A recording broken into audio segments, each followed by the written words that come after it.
Alors quand on parle du sport masculin, on n'a pas besoin de préciser qu'il s'agit des hommes. Il suffit de dire le sport, la Coupe du Monde, la finale de Roland-Garros, etc.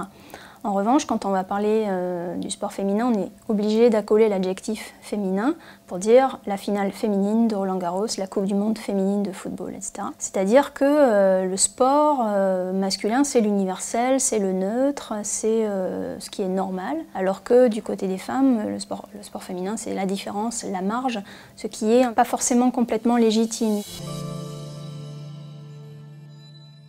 Les hommes sont plus sportifs que les femmes, quel que soit l'âge, mais il y a quand même une différence qui se creuse assez fortement à l'adolescence et à l'âge adulte, on est dans des différences de pratique d'environ 10 points en moyenne entre les hommes et les femmes.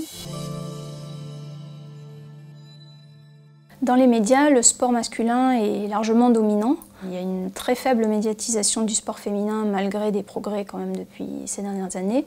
En 2012, seuls 7% en termes de volume d'heures du sport télévisé était du sport féminin. Du côté des téléspectateurs comme des téléspectatrices, il y a un engouement assez fort pour le sport féminin. Direct 8, par exemple, a réalisé certaines de ses meilleures audiences en diffusant le championnat du monde de foot féminin et puis même d'autres types de sports comme les finales de Roland-Garros, etc. féminines sont extrêmement regardées. Effectivement, il y a une différence filles-garçons qui s'observe dans le sport et qui va créer, ou en tout cas contribuer à créer des inégalités après dans le monde social et notamment professionnel. La combativité, l'abnégation, la compétition, c'est des choses qui vont être plutôt valorisées dans notre société et dans le monde du travail. Et donc c'est plus facile pour les hommes après de monter dans les hiérarchies sociales, dans les hiérarchies professionnelles, parce qu'ils ont été conditionnés à ces valeurs-là.